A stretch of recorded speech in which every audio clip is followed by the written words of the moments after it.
toutes ces questions. Mais tout d'abord, bonsoir madame. Bonsoir, assalamu alaikum. Alors, la première question est, quelle a été votre réaction quand vous avez appris le décès du président Idriss Déby? Alors, vous savez que nous, on suivait l'évolution de la situation militaire qui prévalait au Tchad, avec l'incursion des rebelles. Et donc, c'est comme ça que le matin, le lundi matin, très tôt, donc quelqu'un m'a appelé pour me dire que je t'informe que Déby est mort. Et vous savez, parfois dans ces genres d'événements, il y a beaucoup de fake news, même des gens qui sont sûrs sont parfois manipulés. Je n'ai pas tout de suite cru à la nouvelle. Et donc, je me suis dit, bon, on ne sait jamais, en plus avec la guerre, on ne sait jamais, mais je n'ai pas tout à fait cru. Et puis à 10 heures, 2 heures de temps après, on a eu l'annonce de la télévision nationale tchadienne, qui a donc annoncé officiellement sa mort. Je peux dire que vraiment c'était une grande émotion parce que cet homme, Idriss Déby, était au cœur de notre départ d'abord du Tchad, mais indépendamment de ça, c'était un homme qui nous a poursuivis ici au Sénégal avec ce que est devenu l'affaire Hissène Habré. Et donc vraiment je me suis dit...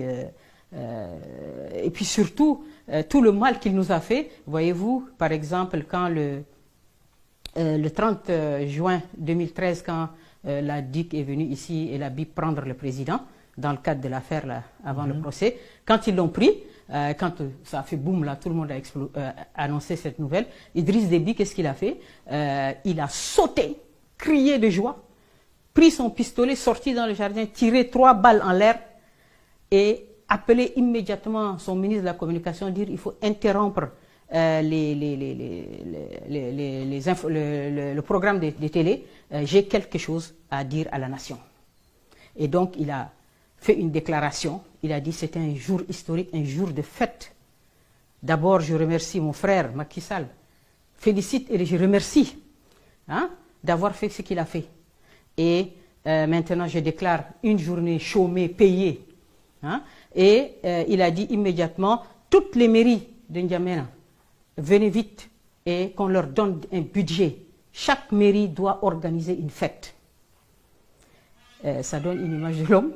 Et donc nous avons aussi attendu sa chute pour un homme qui voulait absolument tuer le président, lui faire du mal. Toute l'affaire Hissène Habré s'est résumée à ça. Il a dépensé des milliards et des milliards pour y arriver. Et aujourd'hui, nous aussi, on a attendu sa chute, comme on disait, et Rabbina subhanahu wa ta'ala nous a fait assister à sa mort. Une mort terrible, une mort violente. Et j'ai dit, êtes-vous de ceux qui pensent que toute la vérité n'a pas été dite sur la mort d'Idriss Déby? Par rapport aux thèses du complot? Oui. Enfin, aux thèses de l'assassinat? De l'assassinat. Non. Il est monté au front. Oui, vous savez que ce que je sais moi, jusqu'à ce qu'on nous dise le contraire, ce que je sais moi, c'est que lui, il est allé au front. D'accord? Vous savez que les rebelles, quand Vous avez des informations précises qu'il est allé lui-même au front? Oui. Bon, maintenant, il faut savoir c'est quoi exactement la démarche qui suivait. C'est-à-dire que quand les rebelles sont rentrés, vous savez, les rebelles, quand ils sont rentrés vers la frontière tchadienne, ils ont pris rapidement 3 villes, sans vraiment beaucoup de combats. Et puis, ils ont piqué vers la capitale. Et ils sont arrivés à peu près 350 km de la capitale. Et il y a eu les premiers accrochages. Dès les premiers accrochages, vous avez le chef d'état-major qui meurt. Mohamed Suleiman, il est décédé. C'est déjà un coup. Vous voyez, si c'est dès les premiers combats, le chef d'état-major d'abord s'implique. Ça veut dire qu'il y a un petit problème. Parce que normalement, on envoie d'abord les gens. Et puis après, s'il y a un soutien, le chef d'état-major peut monter. Mais tout de suite, dès les premiers combats, on voit le chef d'état-major qui s'implique et il meurt. Et donc, du coup, ça crée un peu le moral est un peu dans les chaussettes, vous voyez. Et puis après, les rebelles avancent. Ils sont à 300 km de la capitale. Donc, lui, il dit, bon, ok, prenons toute la garde présidentielle. Donc, il prend toute la garde présidentielle. Et il dit, on va faire un QG. On va se positionner avant qu'ils arrivent à 300 km. Donc, il installe son QG et les gens partent. Lui, il reste à l'arrière, dans le QG. Vous savez que si vous voyez, même si c'est une grande tradition au Tchad, depuis le temps de rébellion du président, depuis les rebelles et leur histoire, tous leurs chefs se battent avec leurs hommes. D'accord? Donc, lui, Idriss Déby, aujourd'hui, il est âgé à peu près de 70 ans, 69-70 ans.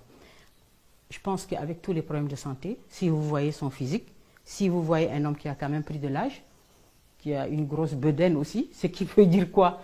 Que vous ne pouvez pas sauter sur les Toyota comme des jeunes combattants, filer à 120 à l'heure pour faire la guerre. C'est impossible. Mais la présence, elle est là pour galvaniser les gens et tout. Donc lui, il s'installe au QG à l'arrière et les gens vont sur les premières lignes de front. Donc lui ne se bat pas réellement. C'est très important. Depuis longtemps, il ne le fait plus. Ce n'est pas possible. Donc maintenant, les gens se battent et il amène toute la garde présidentielle. Ça veut dire l'unité d'élite.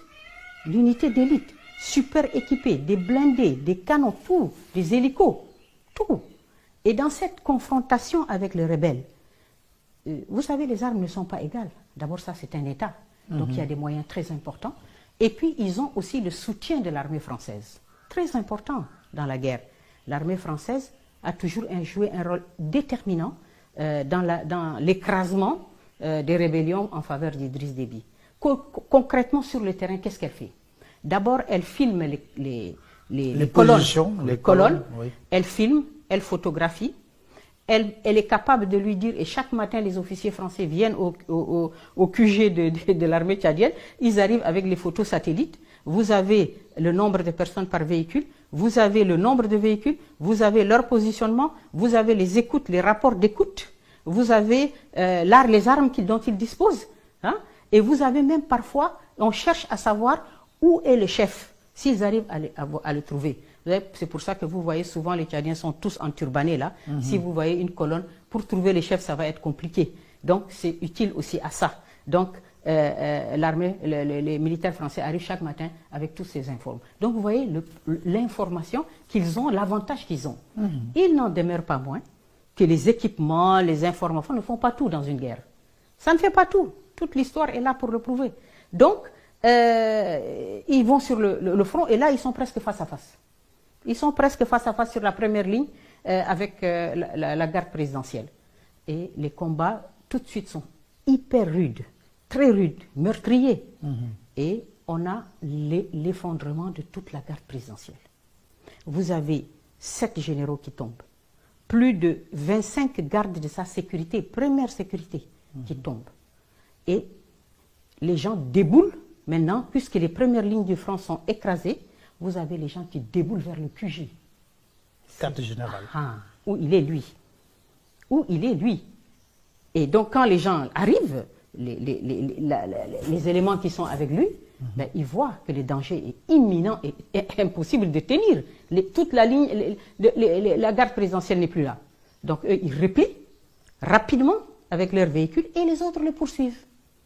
Et ils les mitraillent sans arrêt. Parce que lui, quand il arrive de N'Djamena, il va jusqu'à sur la ligne de front, il prend un hélico. 300 km, il prend un hélico.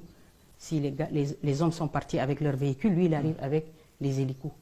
Et donc, du coup, le repli, c'est quoi? C'est aller rapidement vers l'hélico pour le prendre et partir. Or, eux, ils vous mitraillent.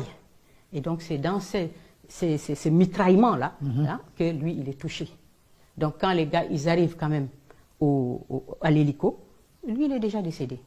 Ils le mettent dans l'hélico démarre. Il rentre au N'Djamena.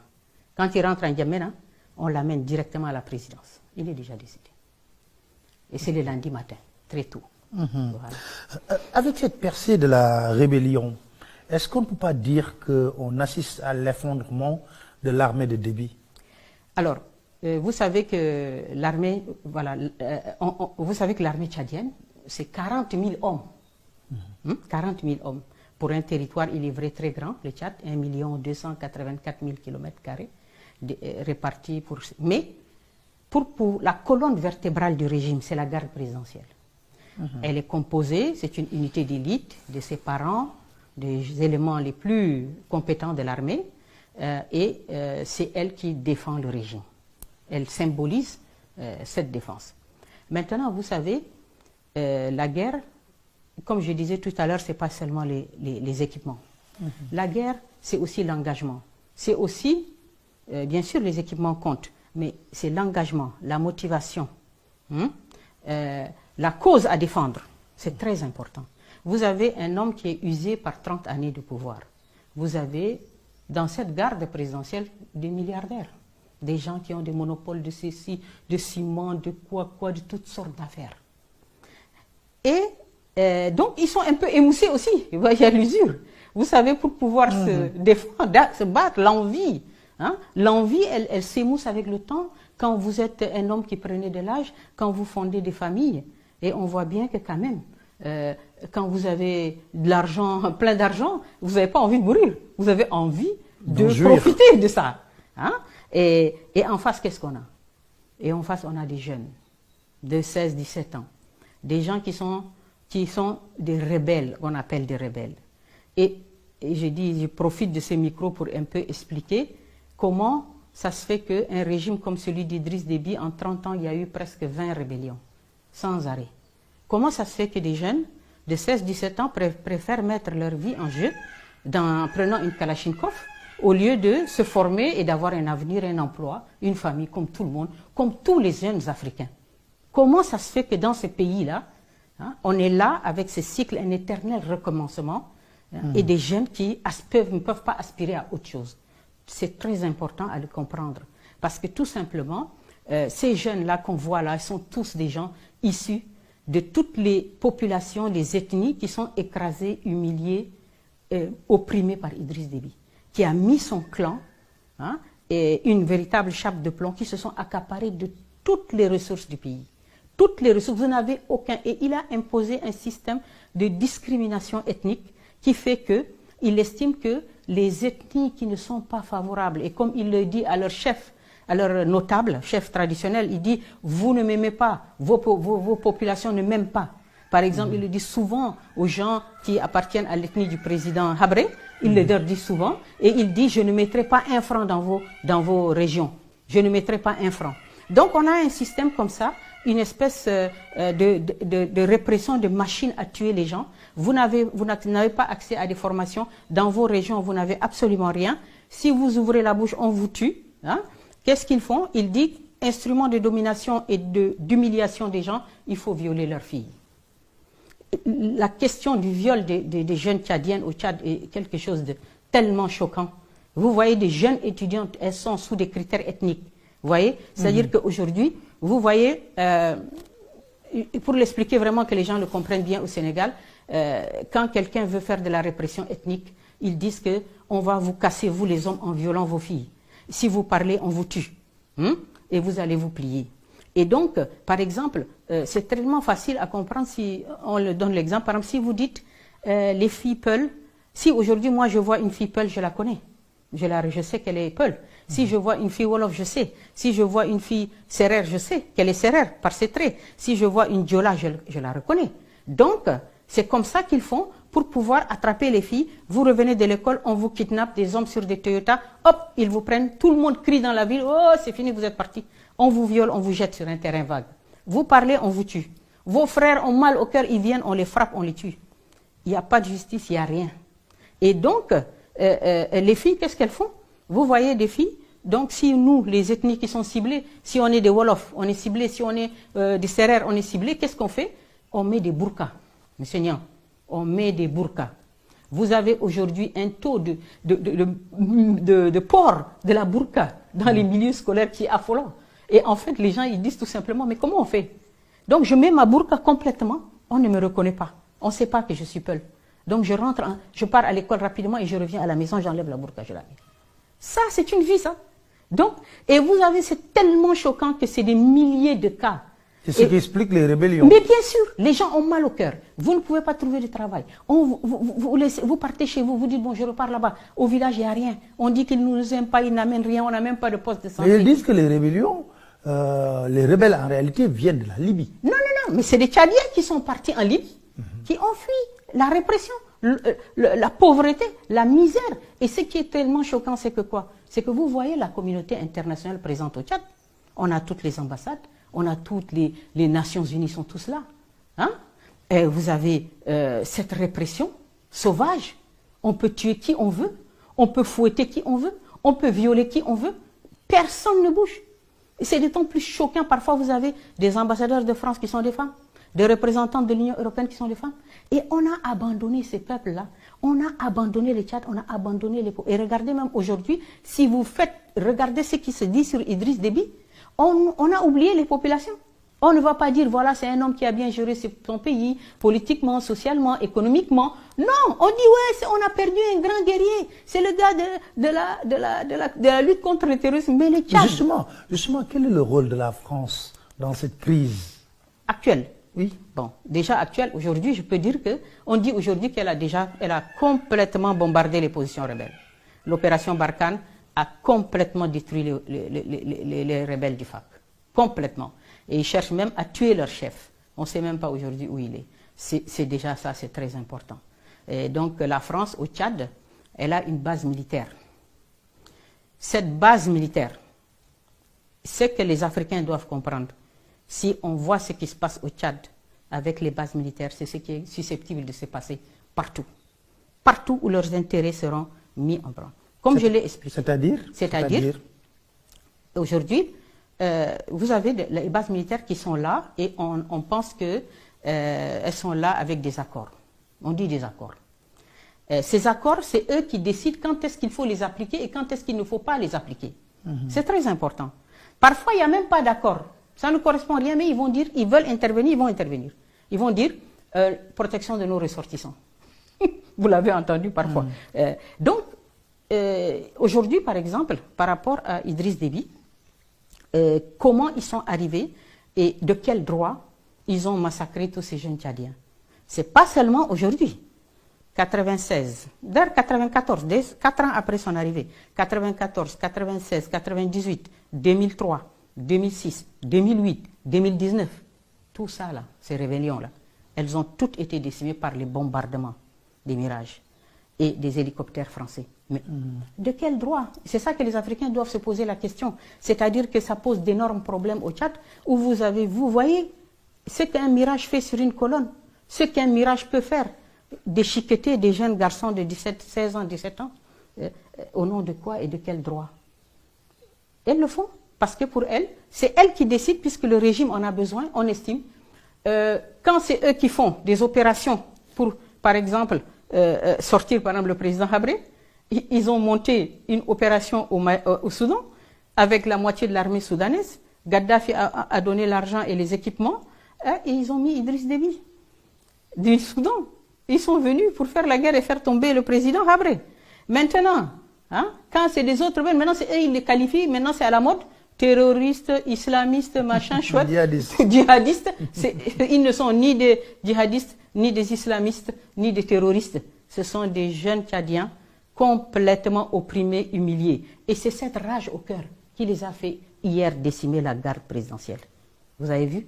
C'est-à-dire que la rage, la volonté d'en finir avec cette répression, avec l'impossibilité d'avoir une vie digne et normale, c'est ça, dans cette confrontation-là, c'est ça qui a permis à ces jeunes-là de décimer complètement et jusqu'à de toucher Idriss Déby. Alors, aujourd'hui, pour assurer la transition, on a mis en place un conseil militaire de la transition. Est-ce que vous êtes d'accord avec cette formule? Vous savez, normalement, puisqu'on nous dit que c'est l'ère de la démocratie, c'est l'ère de la démocratie, c'est l'ère où il faut respecter les institutions. Et donc, ce qui était prévu, c'est un président qui meurt. Un président qui meurt, c'est une vacance. Et la constitution tchadienne dit qu'il faut que le président de l'Assemblée nationale, qui est là, et qui donc devait prendre cette vacance, gérer cette vacance jusqu'à organiser des élections. Mais les Français, ils n'oubliaient pas qu'aujourd'hui, il y a plusieurs éléments qui concourent à expliquer ce que moi j'appelle la mise sous tutelle du Tchad. Vous pensez que le Tchad est mis sous tutelle en ce moment? Oui. Le Tchad, il est mis sous tutelle parce que, vous savez, quand on a le Conseil militaire de transition, là, quand on voit la liste de tous ces gens-là, ils ne sont pas capables aujourd'hui de dire Idriss Déby n'est pas là, nous on se force et on met ce jeune garçon. Parce que ce jeune garçon, quelle est sa légitimité? Si c'est le clan qui est au pouvoir, il y a les enfants d'Idriss Déby. Ah, il n'est pas enfant d'Idriss Déby? Non, non, non, non. Enfin, maintenant, officiellement, oui, puisqu'il l'a reconnu, c'est un fils adoptif. Donc, okay. C'est le fils d'un non reconnu d'un ancien officier tchadien, que tout le monde connaît, et que lui, il a rencontré dans une caserne. Parce que lui, étant donné que c'est un règne presque militaire, et qu'il faut rester avec la répression pour tenir les gens, donc, il cherchait en vain, parmi ses enfants, quelqu'un pour faire jouer ce rôle-là. Il ne l'a pas eu parce que ses enfants n'étaient pas intéressés par la chose militaire. Donc, il a essayé de coupler les choses. Je mets celui-là que je reconnais, qui va tenir l'armée et avoir les moyens de la répression. Et puis un autre, parmi ces deux enfants, il y en a un qui était son directeur de cabinet, l'autre était un ambassadeur du Tchad à Abu Dhabi. L'un d'eux, et il hésitait, lequel je vais mettre vice-président.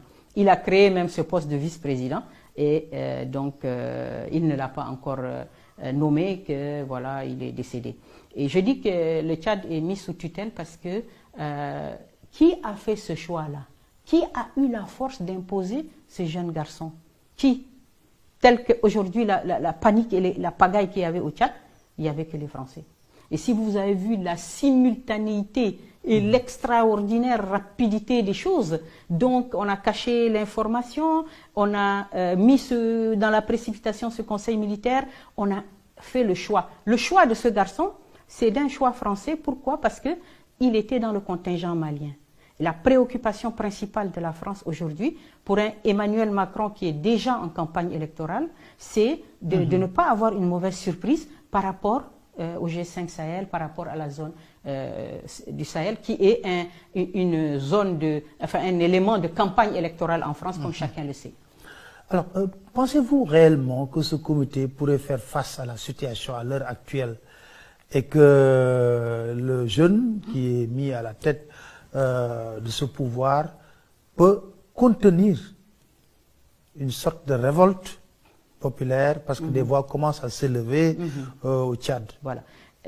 Pour ajouter encore à l'argument de la mise sous tutelle française par le Tchad, de la France, c'est-à-dire que hier aux obsèques, on a annoncé que les chefs d'État qui étaient venus devaient faire une réunion parallèle pour dire au Conseil de la transition que la charte qu'ils ont publiée là, il y avait des choses qui étaient inacceptables et il fallait qu'ils la revoient. Mais ça, c'est quoi ça? Ça, c'est je sais pas de quel droit. Que la France. Voilà, donc la France, elle, comme elle a entendu beaucoup de critiques dans aussi ce qui est un coup d'État. C'est un coup d'État qu'on a fait aujourd'hui parce que Idriss Déby est mort. D'où vient la légitimité de ce conseil militaire? C'est un coup d'État. C'est un coup d'État militaire, institutionnel aussi. Et aussi un élément important, c'est-à-dire que la France, ce qu'elle a montré, c'est quoi? Qu'elle n'en a rien à foutre de la légalité, en d'autres termes, puisqu'elle a fait un communiqué incroyable pour parler d'amis courageux de la France, pour donner le tempo, comme quoi il faut absolument valider ce schéma-là. Et moi, Emmanuel Macron, je me déplace sur place, avec toute la propagande médiatique, et on couvre comme ça, on couvre ce qu'était le régime Idriss Déby, le chaos, la misère des populations, la répression, l'élimination de tous les opposants, et ce qui explique pourquoi ce pays inlassablement connaît des rébellions. Donc, les gens ne seront pas capables de faire face à la situation, comme vous avez dit. Eux, bien sûr, ils seront là, eux, puisqu'on a eu la déclaration de Macron, la France n'acceptera pas, ni aujourd'hui ni demain, que le Tchad soit déstabilisé. Mais le Tchad, quand c'est eux qui font des coups d'État, c'est pas de la déstabilisation, mais quand c'est pour leurs intérêts, c'est de la déstabilisation. Quand vous êtes des gens qui n'êtes ni rebelles, ni trucs, et d'ailleurs, l'un je crois qu'il y a eu au Sénat une déclaration du général là, Townsend, qui a dit ce sont des rebelles, ils ne sont ni terroristes, ni liés à Daesh, ni rien du tout. Ce sont simplement des rebelles tchadiens. Ils étaient en Libye, ils n'ont jamais caché leur volonté de rentrer chez eux. Mais ils ne sont. Quand les Américains disent ça, vous voyez que vraiment La France elle a déjà commencé à dire on va appuyer la transition sur le plan militaire. L'ambassadeur de France l'a dit au sortir d'une audience avec le fils. Et donc ça veut dire quoi? Accompagner la transition sur le plan militaire, c'est les bombardements, c'est l'écrasement de cette rébellion. Est-ce qu'on peut craindre un embrasement de la situation? Au Tchad? Oui. Non, parce que pour s'embraser, il faut être capable de s'embraser. Quand vous ne pouvez même pas, vos enfants, vos filles sont violés, vous ne pouvez même pas avoir... Vous voyez comment on écrase des gens? Comment il y a une chape de plomb? Comment l'enclos médiatique sur ce qui se passe au Tchad? Et on met en avant Idriss Déby, le pacificateur de la zone Sahel. Et on a abandonné le sort des populations. Les gens sont écrasés, massacrés, tués. Ils ne peuvent pas se soulever. Est-ce qu'aujourd'hui, le Front pour l'alternance et la concorde au niveau de Tchad a des chances de réussir? Parce qu'ils avaient dit, juste après l'enterrement d'Idriss Déby, ils vont continuer leur combat. Oui. Alors, bien sûr, ils vont le continuer. Mais vous savez, ils l'ont dit ça, non? Oui. La réponse a été quoi? Ça a été les bombardements de l'opération Barkhane. À l'heure actuelle, moi, je pense qu'il n'y a plus de forces rebelles dans le désert tchadien. Ils sont pourchassés par les avions. Si leur chef, ils essayent de le trouver pour le tuer. Si jamais il s'en sort, c'est déjà beaucoup. Mais ce n'est que... Donc, fondamentalement, cette rébellion n'a pas une certaine force militaire. Si, mais attention. Ils avaient une force militaire, ils avaient une volonté vraiment de faire tomber ce régime et ils ont réussi quelque chose d'extraordinaire. Parce que pour avoir décapité la colonne vertébrale du régime, la garde présidentielle, pour avoir tué 7 généraux, presque toute la garde présidentielle, et pour avoir tué lui-même, Idriss Déby, c'est que vraiment, si les Français n'avaient pas intervenu, mais c'était juste un sursis, ils allaient arriver. C'est le N'Djamena. Absolument. Et ça montre aussi jusqu'à quel point vous avez un cycle de recommencement éternel. Pourquoi? Parce que justement, il n'y a pas de solution. Vous savez, le régime d'Idriss Déby, ça aussi c'est comprendre, quand par exemple on a eu à voir des chefs de rébellion qui ont dit, nous, bon, on veut pas la guerre, on veut faire la paix, on peut trouver un terrain d'entente. Bon, on a dit, ok, on négocie. Ils les font rentrer. Quand tu arrives avec, prenons le cas, tu as 100 hommes. On dispatche tes hommes dans l'armée. Et toi, tu es chez toi, tu es en attente, par exemple, d'un poste, vu que vous avez fait la paix et tout ça, c'est normal. Et puis un bon matin, il y a un commando qui vient et qui te tue. Il l'a fait combien de fois? Il l'a fait presque 11 fois. Idriss Déby. Idriss Déby, là, tu vois là, regarde comment l'information, hein, elle est manipulée. Idriss Déby, il a tué Abbas Kouti comme ça. Il a tué Ibichar Adjegui comme ça. Il y a ici, à Dakar, ici, M. Geti Mohamed, qui était directeur des ressources humaines de la SEGNA. Son épouse même est sénégalaise. Ils ont 4 garçons. Et lui, quand il a eu sa retraite, il est parti au Tchad. Il a dit, je vais être député. Je vais être député, ça m'intéresse. Il commence à faire un parti. Donc, d'opposition, Idriss Déby, non, jamais. Il ne peut pas accepter ça. Au nord, non. Donc, on lui fait savoir que non, Idriss te fait savoir qu'il ne te donne pas le droit de faire ça. Il dit non, moi c'est une opposition démocratique, hein, c'est ce qu'on demande. Et le lendemain, il saute. On le fait sauter sur une mine. Une mine devant ta maison, monsieur Niang. Subhanallah. C'est ça le Tchad. C'est ça. Et c'est monsieur Geti Mohamed, son épouse est sénégalaise, elle est ici à Dakar. Elle a 4 garçons. Ils l'ont tué comme ça, au Tchad. Et on a la liste, c'est incroyable. Donc ça, c'est une formule, vous voyez. Donc regardez dans quelle impasse les gens sont dedans. Quand vous venez, les Français vous bombardent. Quand vous dites vous voulez la paix, lui, il vous tue. Mais vous faites quoi? Vous faites quoi? Mais vous présentez un bilan tellement négatif sur le plan politique, économique. Mais c'est économique. Mais attendez, c'est pas lui qui a eu à gérer le projet pétrolier du Tchad. Mais qu'est-ce qu'il est devenu ce projet pétrolier? La Banque mondiale, au départ, en 2003, nous a annoncé le plus grand projet du siècle en Afrique. La Banque mondiale elle-même est rentrée dedans. Mais après, c'est fini. La Banque mondiale, officiellement, tu peux regarder sur le net, a dit échec du projet pétrolier, elle se retire. Parce que tout ce qui a été dit n'est pas appliqué. Et que lui a dit qu'il veut des armes. Il est parti acheter des hélicos, des MiG-24, des C6, c'est là pour bombarder les gens. Vous voyez? Voilà un régime qui ne peut pas avoir une autre alternative que la répression. Et les gens le couvrent. Et si aujourd'hui vous voyez tout ça là, depuis 2010, lui maintenant c'est la rente terroriste de l'engagement du Tchad au Mali. Et il a tiré tous les subsides de ça. Et les gens, les Occidentaux ont fermé les yeux sur toute la situation. Même aujourd'hui, vous avez vu, les gens qui s'installent pour faire le bilan ne peuvent dire que oui, il a été un grand machin panafricaniste. Il n'a jamais été panafricaniste. Jamais de la vie. Mais quand même, on le présente comme un stabilisateur du Sahel par rapport à la question du terrorisme, Idriss Déby. Alors, ça, c'est une question très importante parce que elle est au centre, le terrorisme, le djihadisme est au centre de toutes les préoccupations aujourd'hui en Afrique aussi. Parce que les gens ont paniqué quand ils ont vu des choses. Aujourd'hui, cette lutte contre le terrorisme a aussi une incidence sur nos économies parce que maintenant, on nous dit qu'il faut cotiser. Il faut donner de l'argent pour vos contingents. Et même ceux qui n'ont pas de contingent sur la ligne de front du G5 Sahel, on a vu que le président Macky Sall a donné 1 milliard, vous vous rappelez, quand il a été dernièrement. C'est un appel de fonds que les gens disent maintenant.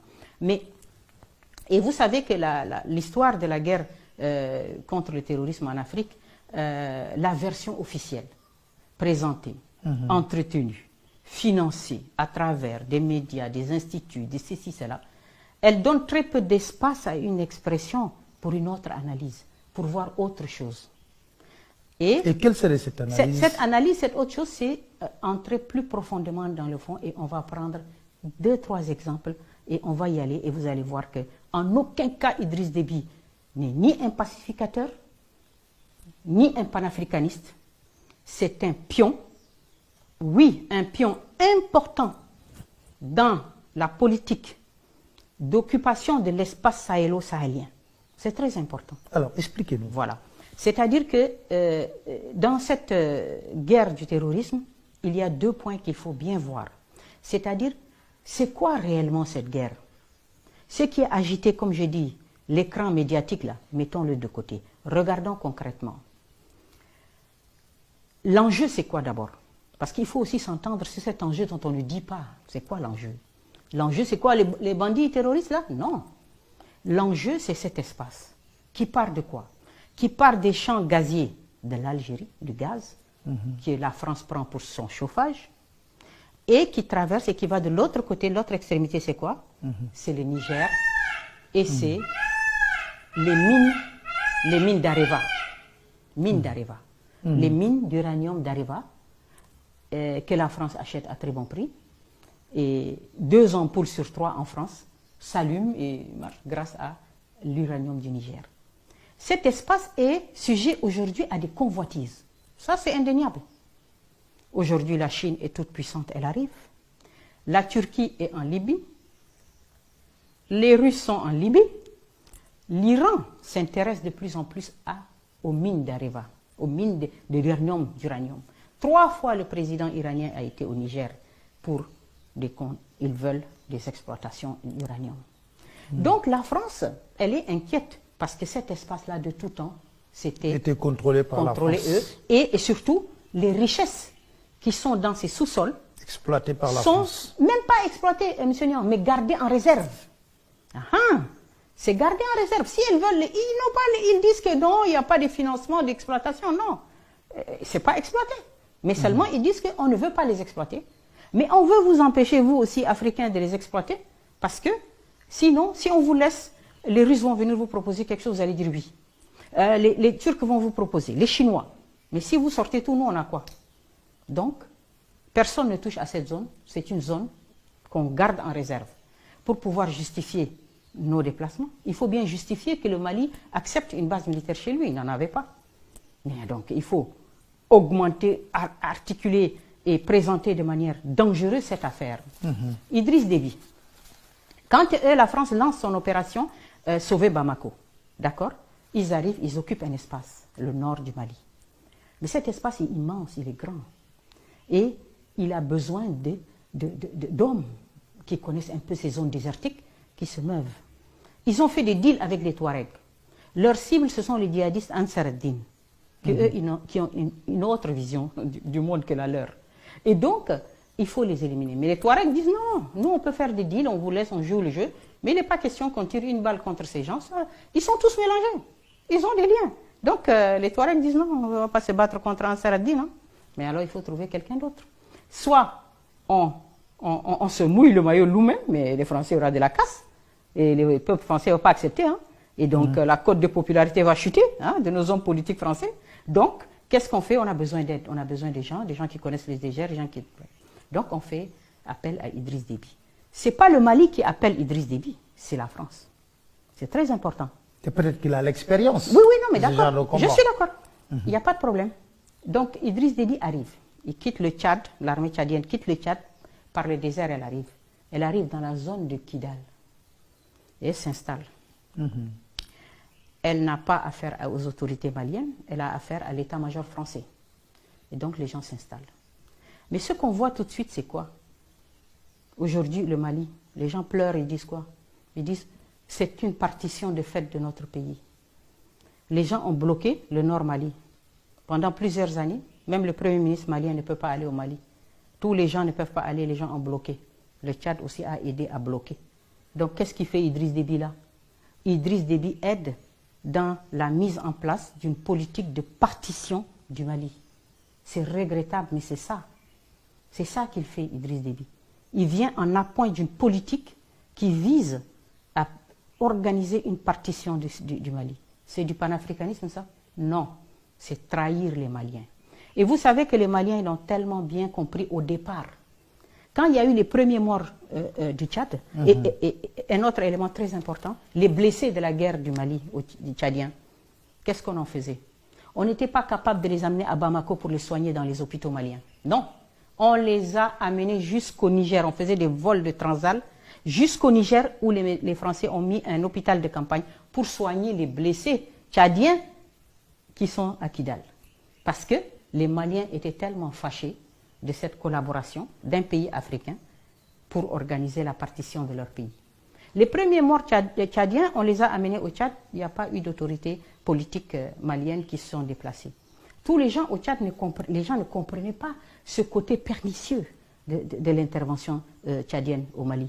Les gens ne le comprenaient pas, donc ils ont commencé à respecter et dire, mais dis donc, nos enfants vont mourir au Mali, et les Maliens ne peuvent même pas dire condoléances au peuple tchadien, c'est quoi ça? Tout le monde a commencé à crier. Donc Idriss Déby faisait le jeu de la France. Absolument, mais de A à Z.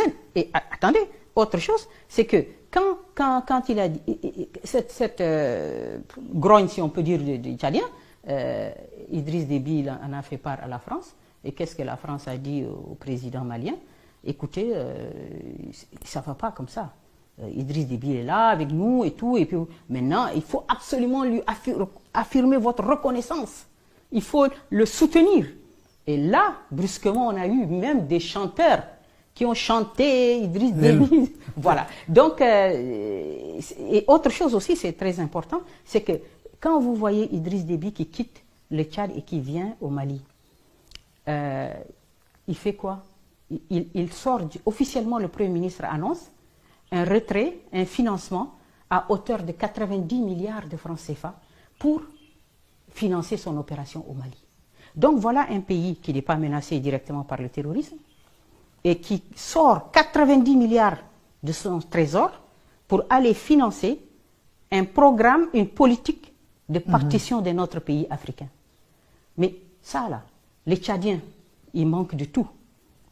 Il n'y a pas d'eau, il n'y a pas d'électricité. Hein? Il manque de soins. Les gens courent au Cameroun se soignent, partent au Soudan, partent au Tunisie, il n'y a pas de soins au Tchad. Des régions entières sont appauvries. Et vous avez le gars qui sort 90 milliards rien que pour faire plaisir à la France. Vous voyez comment cette machine France-africaine, elle est capable de faire des choses absolument incroyables et comment un leadership peut ruiner un pays, peut le détruire, et alors qu'on va le présenter comme quelqu'un de positif. Autre chose très importante dans le cadre de la lutte contre le terrorisme, il y a aussi une autre. Pourquoi, en fait, l'armée tchadienne est positionnée partout? Pourquoi? Vous savez, il n'y a pas réellement de guerre. Parce que s'il y en avait, ça fait 11 ans. Les gens, ils savent faire la guerre, ils vont cramer tout le monde. Mais il n'y en avait pas. même les Tchadiens qui étaient sur la ligne, ils ont dit, les premiers chocs, c'était les gens qui étaient dans les grottes. Une fois que les gens sont réussis avec la casse qu'il a fut, c'est fini, il n'y a plus rien. Mais il y a toujours des attentats terroristes oui, au Mali. Il y en a, mais ça ne justifie pas, je ne sais pas, aujourd'hui les Tchadiens, il y en a 5000. Vous regardez les autres contingents. On est à presque 20 000 hommes. Mais est-ce que vous pouvez me dire, vous, il y a combien de terroristes? Ils sont où? Et ils sont combien? L'autre jour, on a vu des images invraisemblables. On a vu des gars avec des motos flambant neuves. Ils sont tous en moto, les gens du Moujao.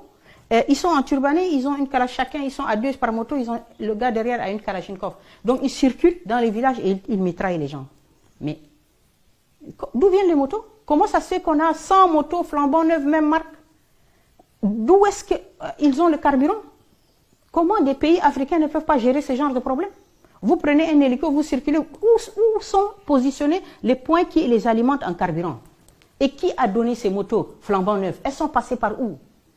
Donc, vous voyez bien que quand même, quand on voit les moyens qui sont mis, des chars, des blindés, des militaires français, hollandais, machin, des capacités de satellites, tout ça, mais quand on voit, on n'arrive pas à nous dire, ils ont tant les djihadistes, ils occupent telle zone, leur chef est un tel, ils sont tant d'éléments, ils ont des blindés, ils ont des canons. Non, on nous dit, il y a des gars qui se baladent en moto comme ça, mais des hélicos peuvent les arrêter rapidement.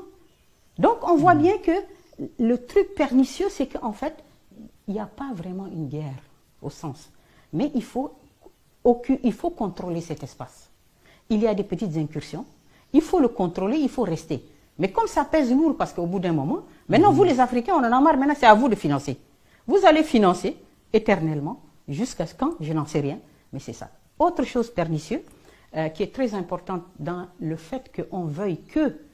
Je vais donner un exemple par rapport au Cameroun et Boko Haram. Très important. Ça permet de comprendre un autre élément. Pourquoi on veut que garder Idriss Déby?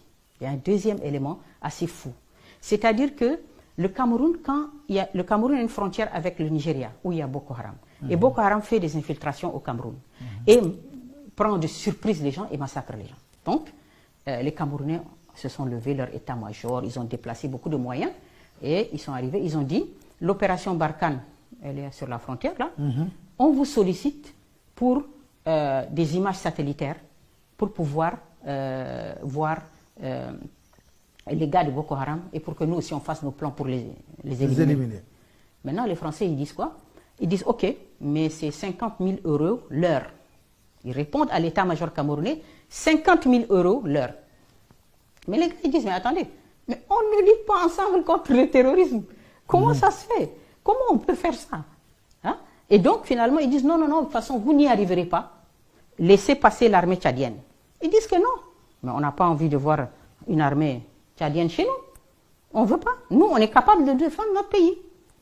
Et ils disent non. Donc, si c'est ça, vous casquez.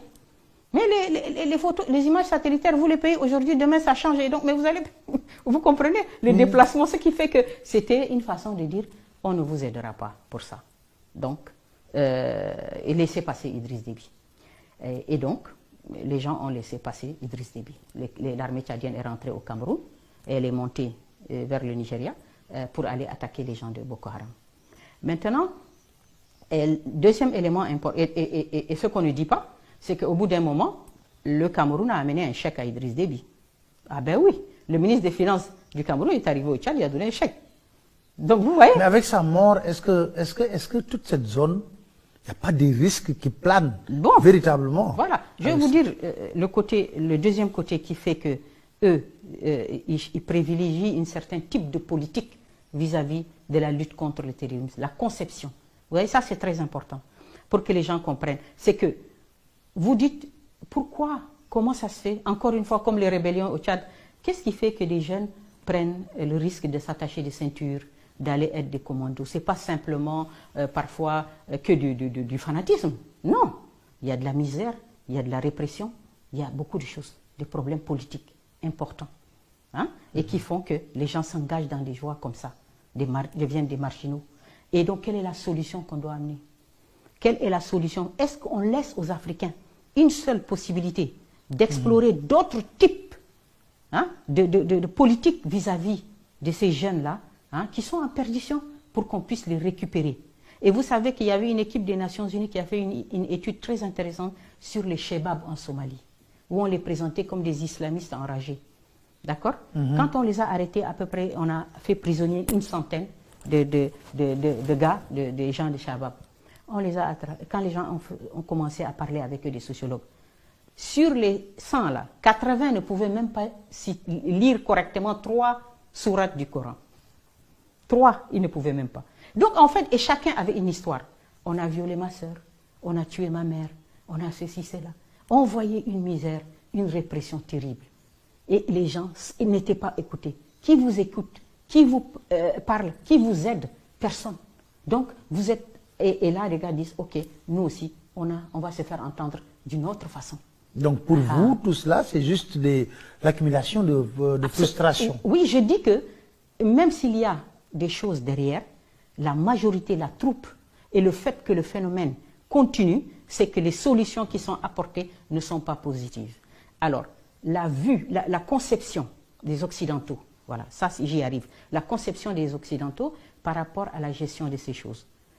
Eux, ils veulent qu'on élimine ces gens. Ça, c'est très important.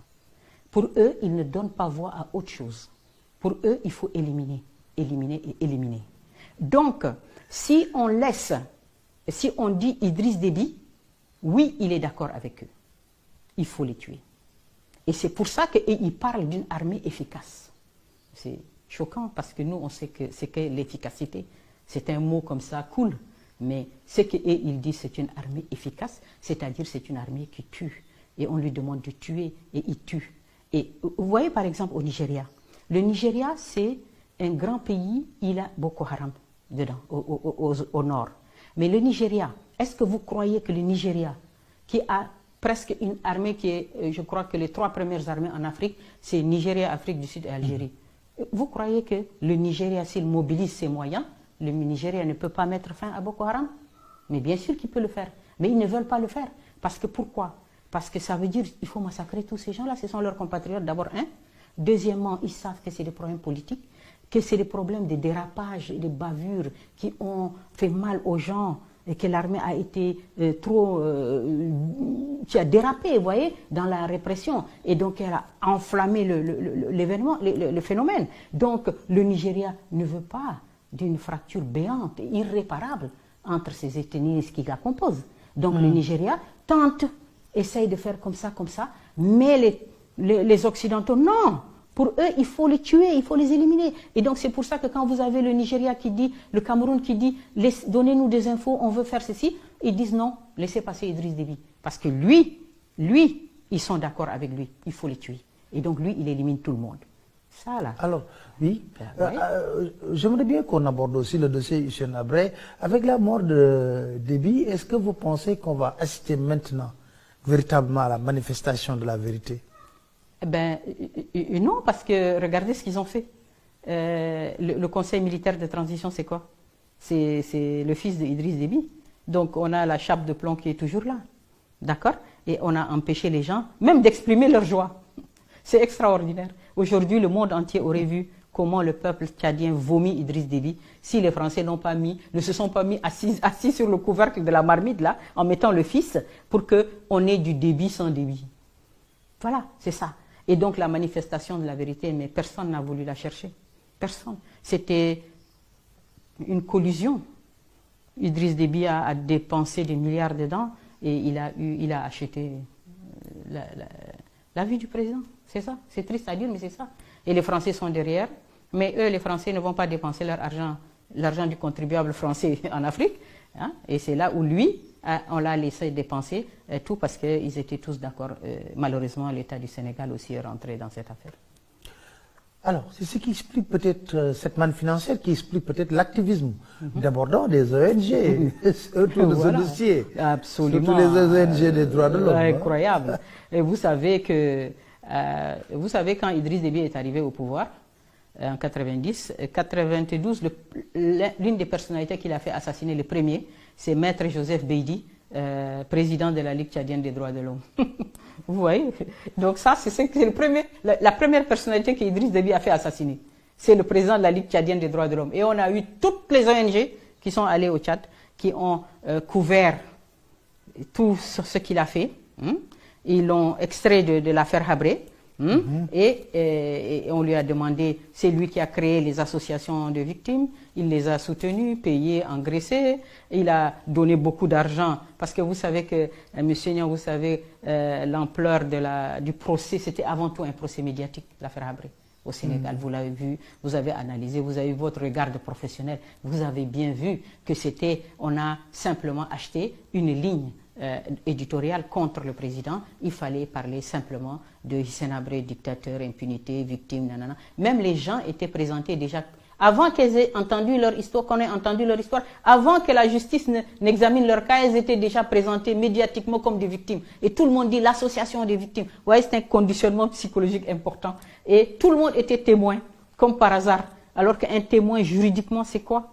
C'est quelqu'un qui a vu et entendu des choses et assisté. Or, le gars, on lui dit, tu as quel âge? Au temps de Hissène Habré, il dit, j'ai 12 ans. Mais tu es témoin aujourd'hui. Par quel mystère tu es témoin? Et vous avez des magistrats qui étaient assis et ils ont validé tout ça. C'est extraordinaire. Mais, une chose est sûre, c'est que la mort d'Idriss Déby, elle est très, très importante. C'est un tournant. Beaucoup de choses liées à cette affaire vont sortir. Et ça, c'est ce qui m'amène à vous demander un peu de faire le parallélisme avec l'acquittement de Laurent Gbagbo par la Cour pénale internationale. Ah oui. Et vous savez que tous les gens qui suivent ce genre d'affaires, quand on a parlé d'acquittement de la CPI, par la CPI du président Laurent Gbagbo, je suis sûr que tout le monde a pensé au cas du président Habré. Ils ont dit, tiens, voilà, on a tant, nous, Africains... Avec les chambres africaines extraordinaires. Voilà, nous, les Africains, on a tant jeté des pierres à la CPI en disant qu'elle était raciste, et ce n'était pas tout à fait faux, en disant qu'elle ne s'acharnait que contre les Africains.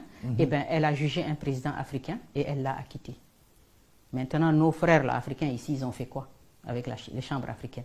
Donc, c'est très important parce que vraiment, c'est quelque chose de tellement grave, honteux, qui n'honore pas le Sénégal, qui n'honore pas la qualité de ses juristes, qui n'honore pas sa réputation d'état de droit, qui n'honore pas ses hommes et tout. Parce que ce qu'ils ont fait contre le président Habré, mais l'histoire va le retenir et ça va sortir, Tout ce que Idriss Déby a fait ici dans ce pays, on le connaît. On ne peut pas tout dire, mais tout va sortir. Ça veut dire que vraiment, les gens ont fermé les yeux, les oreilles, tout. Ils se sont entendus sur un contrat et c'est tout. C'est pour ça qu'on a tant de difficultés. Regardez, le président a 80 ans, il est malade. Les gens ferment les yeux. On ne peut pas obtenir une simple permission. On ne peut pas obtenir une simple permission qui est un droit. Tout l'état de droit fonctionne parfaitement quand il s'agit des autres. Vous regardez, monsieur, maître Boubacar Seye, il était malade. Le médecin est venu, le juge a vu, tac, on l'a sorti. Hissène Habré, non. C'est extraordinaire. Pour vous, qu'est-ce qui explique cet acharnement? C'est un contrat, monsieur. C'est pas un vrai acharnement, c'est un contrat. Dans l'affaire Habré, il y a 3 composantes importantes. Il y a Idriss Déby qui a donné tout ce qu'il fallait faire. Acheter des consciences, donner de l'argent. Depuis Abdou Diouf, Wade et aujourd'hui le président Macky Sall. Il a donné de l'argent partout. Ça, c'est un. Deuxièmement, on a la France. Elle veut la mort du président Habré, c'est clair. Et elle essaye de l'obtenir par tous les moyens. Et donc, vous voyez, et troisièmement, on a donc la France, ses représentations, c'est l'Human Rights Watch. Vous voyez, elle-même, on peut se demander d'où elle tient toute cette manne financière qui alimente. On sait que M. Soros a dit que lui, chaque année, il donne 100 millions à Human Rights Watch. Et M. Soros s'intéresse beaucoup aux mines, aux ressources africaines. Donc on voit que derrière Human Rights Watch, on a des calculs de grandes multinationales qui aujourd'hui en Afrique sont plus puissantes que les États. Et elles avancent, elles cherchent les ressources minières et on nous met les Human Rights Watch dans nos pattes là pour emmerder les gens. Et Human Rights Watch joue un rôle capital dans l'affaire Habré. Donc ils sont là depuis 2000. Ils ont un budget intarissable, incroyable. Films, livres, patati, patata, insertion de journaux, invraisemblable. Et en même temps, aujourd'hui, elle est aussi en train de faire une espèce de... C'est-à-dire qu'avec l'État du Sénégal, ils sont partenaires. C'est-à-dire que Human Rights Watch, regardez ce que je vous dis et regardez bien, analysez. Human Rights Watch a fait une espèce de deal ST sur tout ce qui s'appelle gouvernance politique du Sénégal. Quelques personnes lui avaient reproché ça au moment des manifestations. Ils ont attendu 10 jours, 15 jours avant de pondre un dossier. Donc, le deal, c'est ça aussi. Le deal aussi, c'est que le Sénégal et certaines de ses élites ont dit que l'affaire Hissène Habré va nous rapporter quelque chose dans la diplomatie des droits de l'homme du Sénégal. Vous comprenez? Donc, si on se positionne, on va avoir quelques points dans le cas du Sénégal qui est un État de droit, qui est un État soucieux de la fin de l'impunité, mais ils n'ont pas fait un procès digne de cela. C'est pour ça qu'on a eu à donner 800 millions à la presse au Sénégal, 800 millions. Et si vous voulez, monsieur Niang, je vous donnerai le contrat officiel qui a servi à... Ah, je suis preneur. Ah oui, je vous le donnerai, Inch'Allah, dès demain. Et vous allez voir le contrat qui a lié les chambres africaines à l'agence de monsieur Abdoulou, agence Premium Africa, signé, estampillé, imprimé.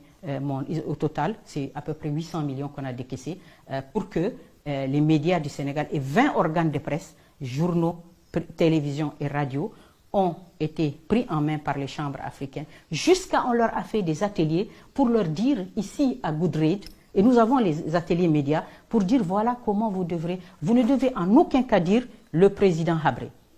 Ne pas dire ça. Dire, si vous voulez dire, écrivez le dictateur. Et dites aussi Hissène Habré, tout simplement. Vous voyez comment les gens ont pris en main cette affaire, et c'est M. Franck Petit. M. Franck Petit, qui était le patron de cette communication, et donc c'était avant tout un procès médiatique. Alors qu'on arrivait aux portes du procès, où maintenant il faut sortir les preuves. Parce qu'on a beaucoup crié pendant 15 ans, maintenant on arrive, il faut sortir des preuves, et là qu'est-ce qu'on voit? On met en place un organe qui va s'appeler la présomption d'innocence. Et vous savez, c'est très important parce que la présomption d'innocence, beaucoup de gens ne comprennent pas très bien ce que c'est. Parce que ils disent, je vais faire un parallèle, les gens vont le comprendre dans l'affaire Sonko par exemple, les gens ils disent, mais il faut respecter, oui, non, mais M. Sonko est présumé innocent. Mais si vous organisez des émissions où vous sapez cette présomption d'innocence, mais c'est comme ça que vous la détruisez. Donc Hissène Habré, c'est ça. C'est-à-dire qu'on a donné de l'argent pour que tous les gens ne prennent que ce qui était contre lui pour le mettre dans la presse, et on a ainsi démoli complètement sa présomption d'innocence. Donc la présomption d'innocence, c'est des conditions strictes, rigoureuses, de respect dans tous les ordres, pas d'émission contre une personne, pas de mots de travers pour la présenter de ceci, cela. Voilà. Donc, vous comprenez, ce n'est pas simplement la déclaration, oui, un tel est présumé innocent. Non, non, non, non. C'est une attitude respectueuse de sa réputation. On ne peut pas monter des émissions pour le présenter comme un coupable face à l'opinion. C'est tout ça qui sape la présomption d'innocence. Et quand ils sont arrivés dans ce procès-là, qui était en aucun cas comparable, qu'est-ce qu'elle a dit la CPI? Vous m'avez parlé de l'affaire Gbagbo. La CPI a dit au procureur Bensouda, nous, juges, nous voulons des preuves concrètes dans la commission des crimes contre l'humanité, des crimes de guerre. Nous voulons des preuves concrètes. Nous voulons que la chaîne de responsabilité soit clairement établie. Qui a fait quoi dans cette affaire? Et qui a donné l'ordre de quoi? Voilà. Si vous n'êtes pas capable de ça, nous, on acquitte M. Gbagbo. C'est sur des faits, M. Niang, qui datent seulement de 10 ans. 10 ans. Regardez l'affaire Habré. C'est 33 ans. 33 ans. Et nous, on est tranquille si le Sénégal avait eu un minimum de justice envers nous. C'est-à-dire que même le président Habré, il a droit à ce qu'on lui rende justice. Donc, vous croyez, première question, on pouvait se dire, est-ce que le cas Habré était susceptible d'être amené à la CPI? Non, juridiquement.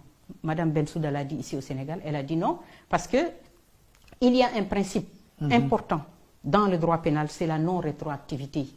C'est-à-dire que les cas du Tchad datés de 82, la Cour pénale a été mise en place en 2000, elle a démarré ses activités, donc elle ne peut pas connaître des faits qui sont précédents. C'est pour ça que Laurent Gbagbo, qui était 2010, s'est passé. Donc, mais l'affaire Habré, il n'y a jamais eu d'enquête. Donc on a pris le dossier de Human Rights, on l'a validé. Et c'est ce que la Cour a dit pour libérer Gbagbo. Les dossiers d'accusation fabriqués, montés, patati patata, ça reste des dossiers subjectifs d'une ONG et je les mets à la poubelle. Et moi, je veux des preuves. Et ici, on a dit, Human Rights, tout ce que tu dis, alhamdoulilah, yallah, on y va. Et on applique, on s'en fout. Et Hissène Habré, il est déjà coupable.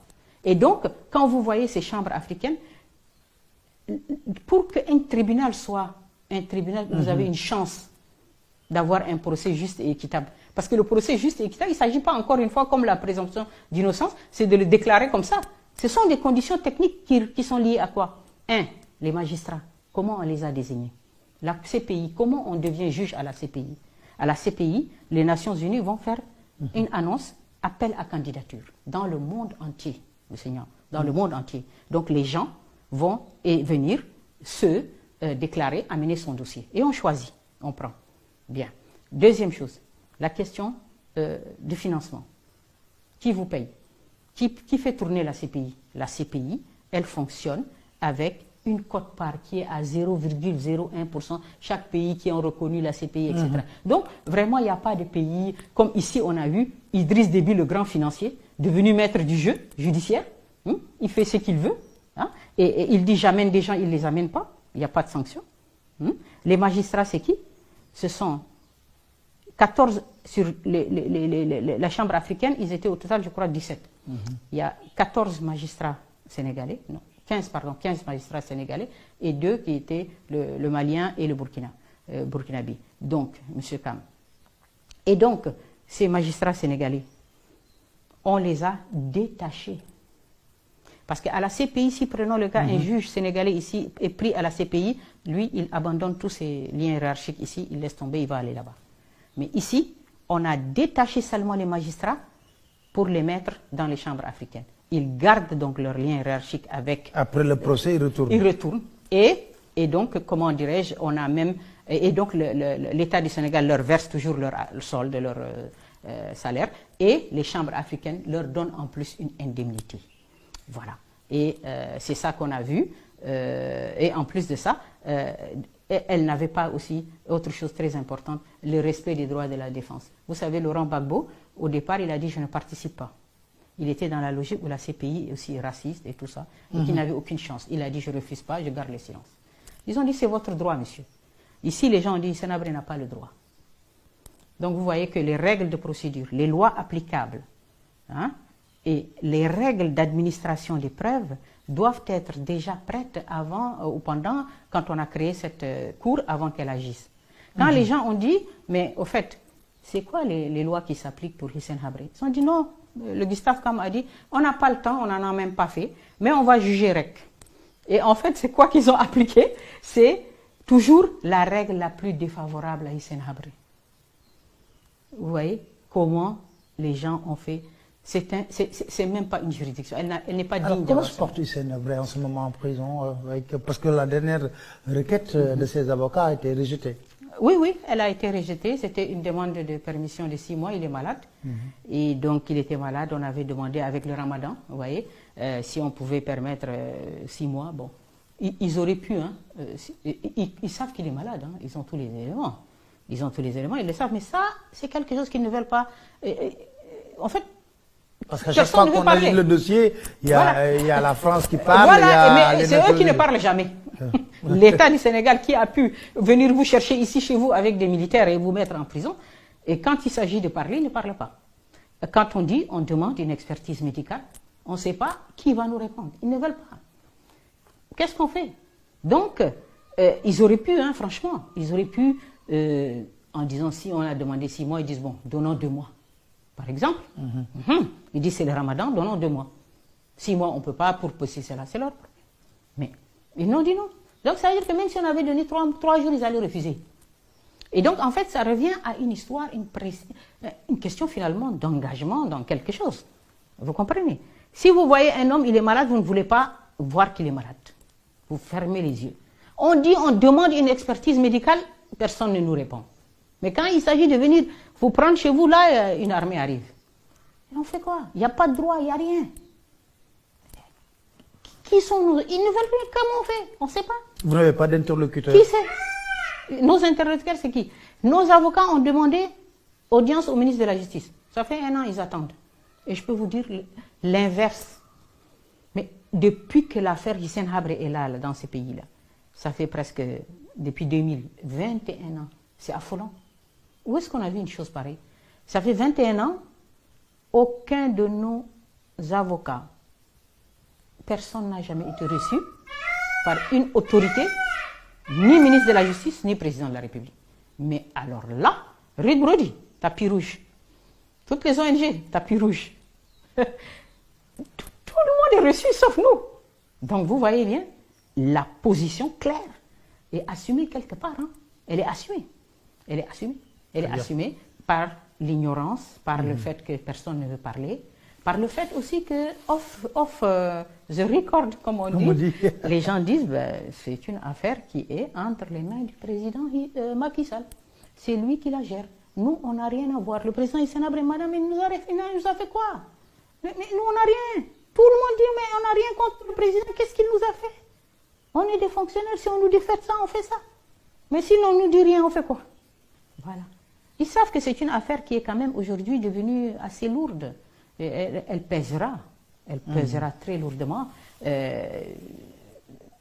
par rapport à la conscience individuelle de chacun.